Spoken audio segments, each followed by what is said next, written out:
नमस्कार दोस्तों, स्वागत है आपका रियल सपोर्ट में।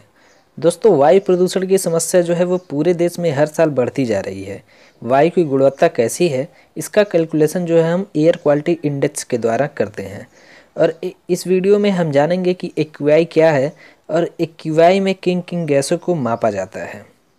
फ्रेंड्स, अगर आप चैनल पर नए हैं तो आप आगे बढ़ने से पहले इस चैनल को ज़रूर सब्सक्राइब कर लीजिए।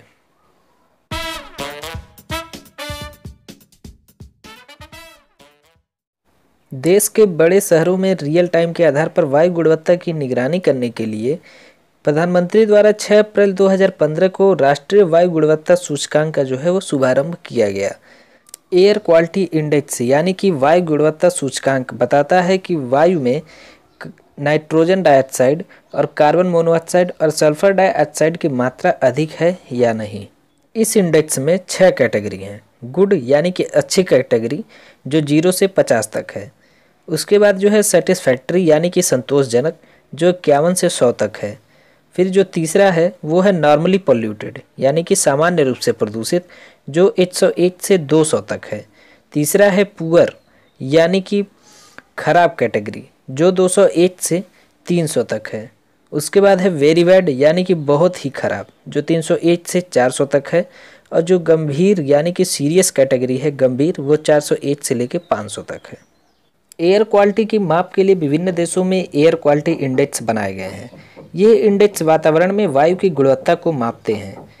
जिस तरह से इंडिया में नेशनल एयर क्वालिटी इंडेक्स यानी कि राष्ट्रीय वायु गुणवत्ता सूचकांक है, उसी तरह कनाडा में एयर क्वालिटी हेल्थ इंडेक्स यानी कि वायु गुणवत्ता स्वास्थ्य सूचकांक, मलेशिया में एयर पॉल्यूशन इंडेक्स यानी कि वायु प्रदूषण सूचकांक, सिंगापुर में पॉल्यूटेंट स्टैंडर्ड इंडेक्स है यानी कि प्रदूषण मानक सूचकांक का प्रयोग जो है वो एयर क्वालिटी की माप करने के लिए किया जाता है।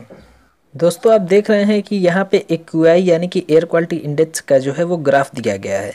इस एक्यूआई ग्राफ में आप देख रहे हैं कि जहाँ का एक्यूआई 0 से 50 तक है वहाँ पे अच्छा है वातावरण।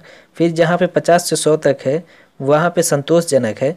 फिर 100 से 150 जो है वो सामान्य रूप से प्रदूषित है। फिर 150 से आप 200 में जैसे ही जाएंगे वहाँ पे आपको स्थिति खराब मिलेगी। फिर 200 से 300 के बीच में बहुत ही खराब है और 300 से 500 तक के बीच में जो है स्थिति बहुत ही गंभीर है। यानी कि जो मनुष्य के रहने लायक जो एक्यूआई होता है वो 0 से 100 तक के बीच में है, तो आप आराम से रह सकते हैं। अब फ्रेंड्स, हम जानेंगे कि एक्यूआई के तहत जो है वो स्वास्थ्य पर क्या क्या प्रभाव पड़ता है, उसके बारे में आप जानेंगे। तो जहाँ का एक्यूआई अच्छा है यानी कि 0 से 50 के बीच में है वहाँ पे जो है कोई प्रभाव नहीं होता है, वो सबसे शुद्ध वातावरण माना जाता है मनुष्य के लिए। उसके बाद जो है संतोषजनक है जो 51 से 100 तक है। इसमें जो है संवेदनशील व्यक्तियों को सांस लेने में तकलीफ होती है। फिर है सामान्य रूप से प्रदूषित जो 101 से 200 तक के बीच में है। इसमें अस्थमा एवं हृदय संबंधी बीमारी से ग्रस्त लोगों को सांस लेने में तकलीफ होती है। और जहाँ पे खराब है वो 201 से 300 तक जहाँ का एक्यूआई है वो दीर्घकालिक प्रदूषण से स्वस्थ व्यक्ति को भी समस्या उत्पन्न हो सकती है। और जहाँ पे स्थिति बहुत ही खराब है जहाँ 301 से 400 तक है उसमें श्वसन संबंधी समस्या गंभीर हो सकती है यानी कि वहाँ पे आप सांस ले ही नहीं सकते हैं। और जहाँ पे स्थिति बहुत ही गंभीर है जहाँ का एक्यूआई 401 से 500 तक है वहाँ पे स्वस्थ मनुष्य में भी श्वसन संबंधी समस्या उत्पन्न हो सकती है। छोटी सी भौतिक गतिविधि का भी स्वास्थ्य पर नकारात्मक प्रभाव पड़ सकता है। यानी कि फ्रेंड्स, जो सबसे अच्छा एक्यूआई है वो 0 से 50 तक है। वो एटमॉस्फेयर जो है मनुष्य के रहने के लिए सबसे अच्छा है। उसके बाद भी अगर संतोषजनक है जहाँ पे 51 से 100 तक एक्यूआई आ रहा है वहाँ पे भी मनुष्य लगभग रह ही सकते हैं। लेकिन जैसे ही उससे ज़्यादा वायु प्रदूषण होता है तो वहाँ पे मनुष्य के रहने के लिए जो है बहुत ही खराब स्थिति है। वायु प्रदूषण का मतलब है कि निम्नलिखित प्रदूषक जो है वो हवा में पाए जाते हैं, जैसे कि nitrogen dioxide, carbon monoxide, sulphur dioxide, ozone, ammonia, lead और PM10 एंड PM2.5।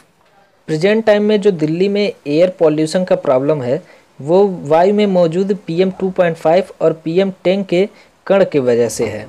और जब वर्षा होती है तब ये पार्टिकल्स जो है ज़मीन पर बैठ जाते हैं। फ्रेंड्स, PM का मतलब पार्टिकुलर मैटर होता है।